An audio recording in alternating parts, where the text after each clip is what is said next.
Nagrekomenda na ng abogado si Vice President Sara Duterte para kay Senador Bato de la Rosa kaugnay ng posibilidad na ipaaresto siya ng ICC.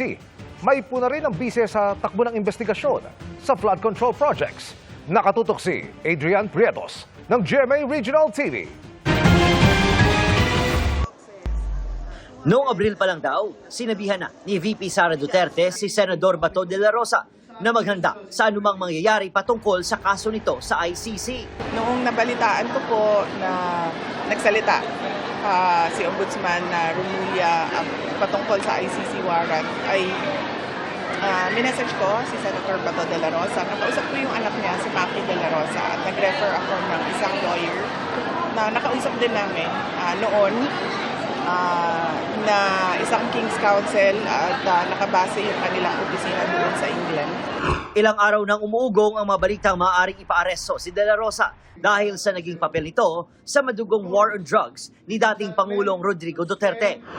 Nagsalita ang pangalawang Pangulo matapos dumalaw sa mga biktima ng Bagyong Tino sa Himamaylan, Negros Occidental, kung saan halos 100,000 residente ang naapektuhan.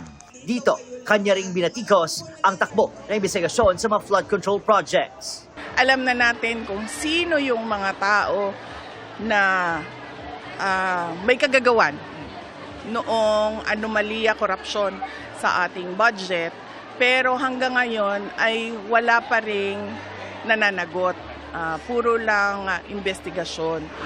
Bukod sa Himamaylan City, pumunta rin ang Vice Presidente upang magdala ng tulong sa Binalbagan, Moises Padilla, La Castellana, La Carlota City, Bago City at sa Bacolod City. Kabudlay gani, sir.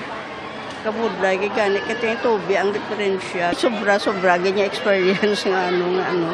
First time pa lang na ako nga nagamo bala sa now. Pagpuli naman sa balay, among pertan sa kusina, wasak na. Kaso ng patisyo namon pagkadto sa kusina, wasak naman. Sa guro ng tubig, bala sa pressure, guro ng tubig nga porte kadasig. Kasama sa pinoproblema ng mga residente partikular sa Himamaylan ang supply ng tubig. Kadako nga isyo, no? Subong gina-rush namon kay may ara kami do water filtration machine, no? Nga dra sa ginpatindog namon sa among Regional Evacuation Center. Kailangan pa i-inspeksyonon ang nga potable gid siya. Sa ngayon, water rationing lang muna ang pansamantalang solusyon ng LGU. Mula sa GMA Regional TV at GMA Integrated News, Adrian Prietos. Nakatutok, 24 oras.